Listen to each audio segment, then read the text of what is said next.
right, welcome back to Brazil Crypto Report for our weekly recap for the week of August 28th. I'm joined again by Antonio. Welcome back, Antonio. Hey Aaron, thank you for having me. Thanks for being here. It's been an agitated week, volatile, I would say. Well, yes, good news and bad news. So mostly Yeah, erring on the side of good news, I guess, except for maybe the prices haven't really, the market prices haven't really held up as we hoped they would this week. But let's dive right in here. We're going to go through kind of the top 5 or 6 stories of the week pertaining to the Brazil market, and let's dive in. So, our first story here came today on Friday. Otavio Damaso, this guy who's one of the directors at the central bank, he was testifying before the CPI Congressional Committee on Crypto Pyramids today, and he dropped a little nugget that the central bank's regulatory framework for the crypto markets will be unveiled in the first half of next year, which is a bit of a shock to the market. I think everyone was expecting it to come out later this year toward the end. And he also kind of upped his push for the bank's push for asset segregation rules, which was famously left out of the original bill that passed last year. Antonio, thoughts on this? Was this come as a bit of a surprise to you? yeah, it came. It came as a surprise because everyone was expecting a 6 months delay since the decree by the president.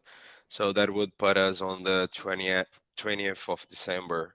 And so pushing that a bit is, well, we covered this last week, right? The central bank is having issues. They're pushing the pilot, um, and well, we are seeing that they're having some troubles there. Even though they're having advancements, if you want to go cover the next story, we are we are seeing the first transaction in the Drex platform already between BTG and Itaú.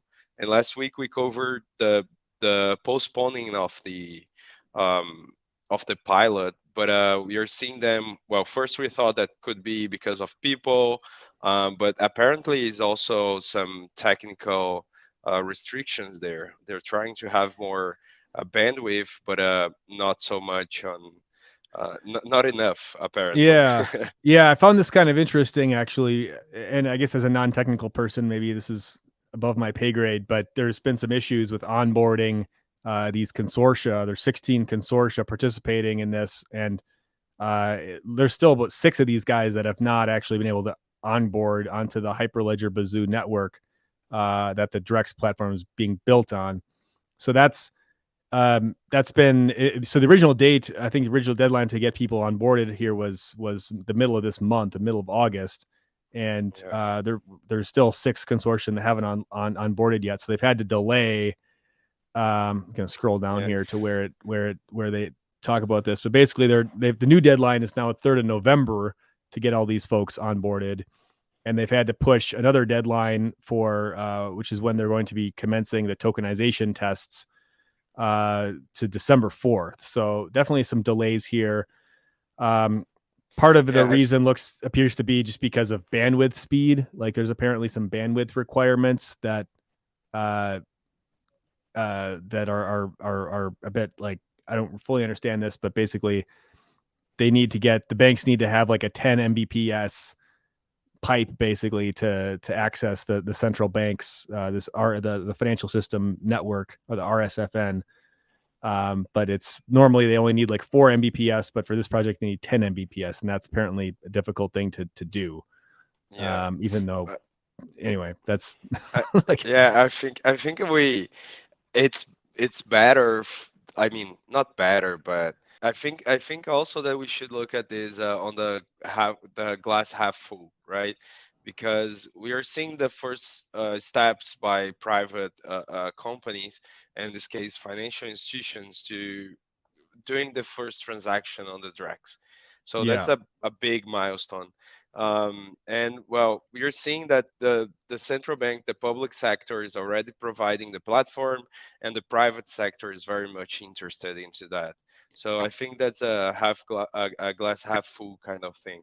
Yeah, What do you yeah. So think? yeah, so Itaú and BTG, the two biggest banks in the country, executed this transaction, basically using testnet tokens, but they were able to successfully execute it. So that's obviously a big step in the right direction. And yeah, so we'll see. Not sure how much to read into some of these technical issues. It sounds like it's a mix of some technical things, then some of the staffing things, like we talked about before. Yeah. But yeah, we'll see how this goes. So big news of the week, obviously, worldwide was the Grayscale lawsuit. Grayscale won pretty resoundingly its lawsuit against the SEC, which was quite interesting. Had a big impact on the market this week.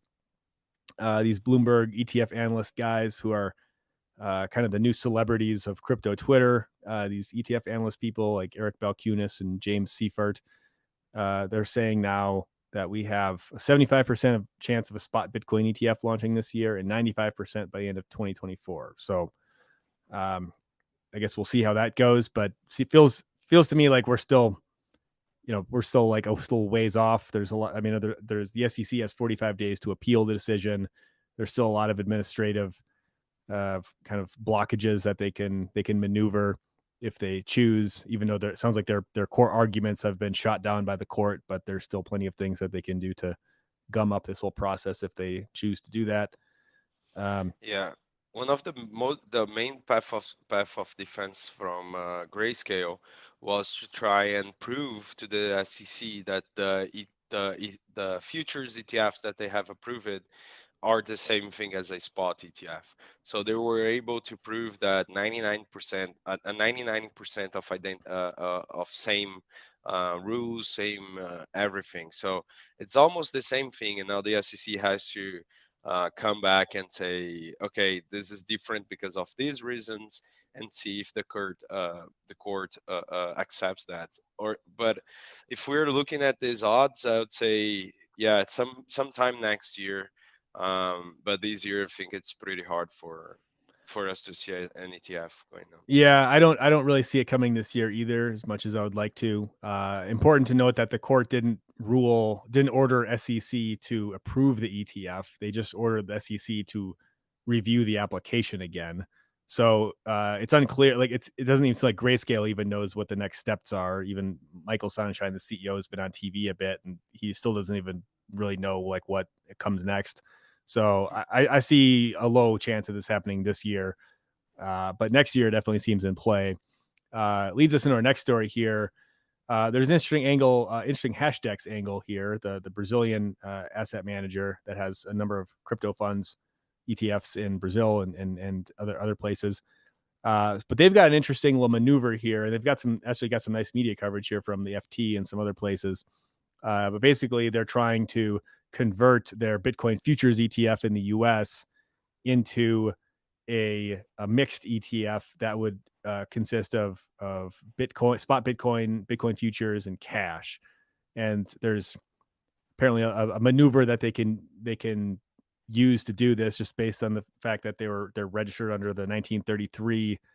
I mean, I'm not going to pretend like I understand all this like ETF law, like, I have no idea but personally. like anyway, there's kind of like a backdoor maneuver that they're going to try to use to offer spot Bitcoin in an ETF, basically by using the Chicago Mercantile Exchange futures like price index price, because the SEC has already approved these Bitcoin futures to trade in the Chicago Mercantile Exchange regulated market. So if they're using the prices from this market to acquire spot Bitcoin, then that should in theory alleviate the SEC's concerns of market manipulation. Is kind of what's going on there. So there's a reasonable chance that Hashdex might front run all these guys like the BlackRocks and the ARK Invest and these other people, to Fidelity, to get a bit it wouldn't be a fully spot Bitcoin ETF, but like an ETF that does Some hold spot cash, yeah. Bitcoin, some cash, some spot Bitcoin. So that's pretty interesting. So they got some nice coverage out of this. So kudos to them. Yeah, I think the ETF wars, let's call it that way, it is getting to a point that is similar to what we saw with the Libra Facebook coin, right? They had so many lawyers talking about this. Of course, there in that case there was a small let's say, worry from the governments that that coin could be used for payments instead of the USD, blah blah blah. But they spent north of $100 million in lawyers just to get the Deem Libra coin going. So I'm seeing something similar here in the sense that um, there is the SEC trying to stifle any new ETF, and every market participant is like trying to push that because they have no reason to deny. I mean, Yeah. no like reasonable reason. I mean, something that Yeah. actually makes sense for them not to accept since they accepted ETF futures. Um, but yeah, I think this is a an ongoing, not war, because well, we'll see how people will see in the next podcast how the CVM is looking at things. But there is this conundrum going on right now between the market participants that want to continue in the market and the regulators that are trying to put in place some rules so things are not exploited, let's say. And Yeah. that's something that we saw as well with the CVM rejecting the Binance settlement offer, right? Um, Yeah. Yeah. Binance was accused, I think, 2020. Sorry, they received a stop order in 2020, and then they've complied with all the asks by the CVM. But then apparently, a news portal reporter covered and got screenshots or proofs that the Binance team was telling people that they could just change the language and access derivatives in other countries, as if they were outside of Brazil. So that, well, that took a hit, made the CVM open up again the process, the investigation, and now they rejected the settlement.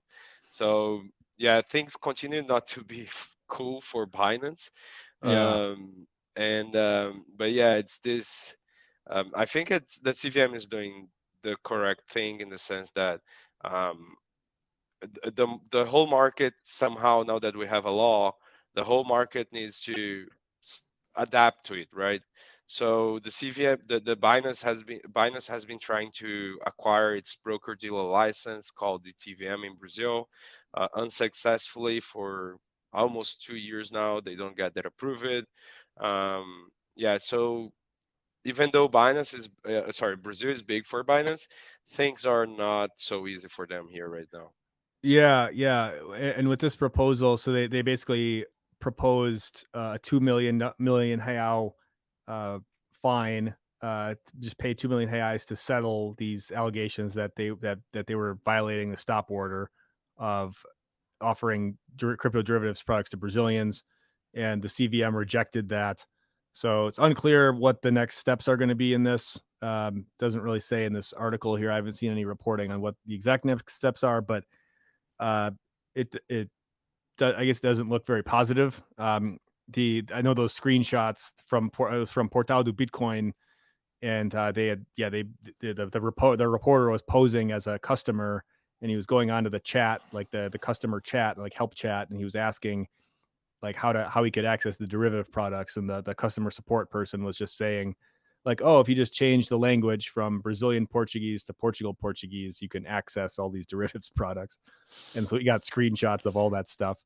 So, and that reporting actually prompted the CVM to reopen this lawsuit that they had ongoing against Binance. So anyway, so that's obviously not very good optics.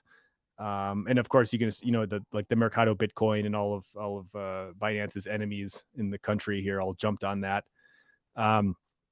So anyway, so yeah, not looking great for Binance, but like, I guess my rule number one of crypto is never bet against CZ for any reason. So that's all, because he always finds a way to outsmart people. So Yeah, we'll see what he's happens got here. a nice war chest, right? So, or Yeah, yeah, everyone thinks they do.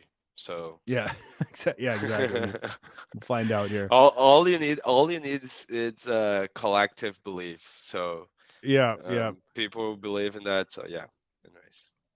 So moving on here, we've got another interesting story here about Banco do Brasil, which has a new partnership with AgroToken, and they're going to be integrating tokenized commodities, real world assets into some sort of marketplace that they're building. I don't fully understand this, but I think you've you've looked into this a bit more than I have. So maybe I'll hand this over to you. Yeah, I did some research on AgroToken earlier this year when I was taking a look and understanding better what people were doing into tokenization. And what they did is that they're basically working with corn and soy producers in Brazil to tokenize their crops. So in Brazil, there's this, I think that's common in many places of the world where people trade. Um, a certain amount of a commodity as a payment currency. So in Brazil, that is these sacas, the bags of 52 kilograms, if I'm not mistaken, and that has a certain price in the market that is bought by the commodities market producers. Sorry, uh, um, manufacturers and so on. So what they did is basically make that process easier for them to exchange their crops into, well, raw materials, pay for something using their platform in their token. So basically, the producer on one side produce their crop, tokenize it, and on the other side, the agro token, they connect suppliers, payments, and everything, and allow producers to pay with their token um, as a means of payment. So in this case, not yet a investment product on soy or beans, oh sorry, or corn, but rather a means of payment of something that is kind of common in the agricultural space in Brazil, bringing to a tokenized version of that. So essentially, if I'm a producer, if I'm a farmer, I could take my crops, I could tokenize them, and then I can basically use those tokens as a means to pay for other like fertilizers or seeds or machinery or whatever. Uh, and then um, I would basically, instead of having to take my crops to market and sell them to get the cash to then go and buy all these things, or potentially even trying to take out like some other sort of credit instrument, line of credit against against the product in a non-tokenized format, I suppose. So seems like, Yeah, yeah, it's kind of that creating like sort of a circular economy of sorts within agribusiness, which is pretty interesting. Yeah, Um, exactly. If I were to speculate the role of Banco do Brasil here, they're probably on the other side of this deal. Like, oh, do you want to have credit? Do you want to sell this or pay someone using your tokens or your crop? You give your crop to us, we make the payment for the person that you want to pay, and we keep the crop, and they can sell that on their agro business part, right? Every bank in Brazil has an arm in agriculture here in Brazil. So if I would speculate, I would say that that's something what I think Banco do Brasil is doing with this. Interesting. Yeah, I think just the fact that Banco do Brasil is involved in a project like this in itself is pretty inherently interesting. It's obviously one of the largest banks in the country, and it's owned by the state too, I believe, right? So it's a government owned bank, or at least partly owned by the government, Partly, yeah. federal government. So yeah, so they obviously have quite a bit of weight to carry around, and quite a bit of influence. So that's pretty interesting. Really interesting to see how kind of this tokenizing commodities, this trend plays out in Brazil, just given the importance of agribusiness, as you were mentioning, the importance of agriculture in the economy. Um, yeah, so I we didn't get a chance to talk about any of the CPI stuff this week. There's a little bit of drama with like the 123 Milius guys. Ronaldinho finally showed up to testify after I think he no showed like 3 times. The former kind of Brazilian football legend guy, who's now involved in lots of shady cryptocurrency pyramid projects. Um, but yeah, there's seems to be a never ending flow of drama, so we'll probably get to that next week. But thanks everyone for listening. Hope this is helpful. Hope this gives you a better idea of what's happening in Brazil on the crypto front. Lots of interesting stuff happening here, so definitely worth paying attention to. And if you enjoy this, be sure to hit that like button, subscribe, leave a review wherever you listen to this. It helps out a ton, and it doesn't cost you anything. So I greatly appreciate the support. And Antonio, I guess we'll catch up next week. Yeah, for sure. Looking forward to what next week brings us. Never a dull moment, right? Yeah. Alrighty. Cheers. Bye. Cheers.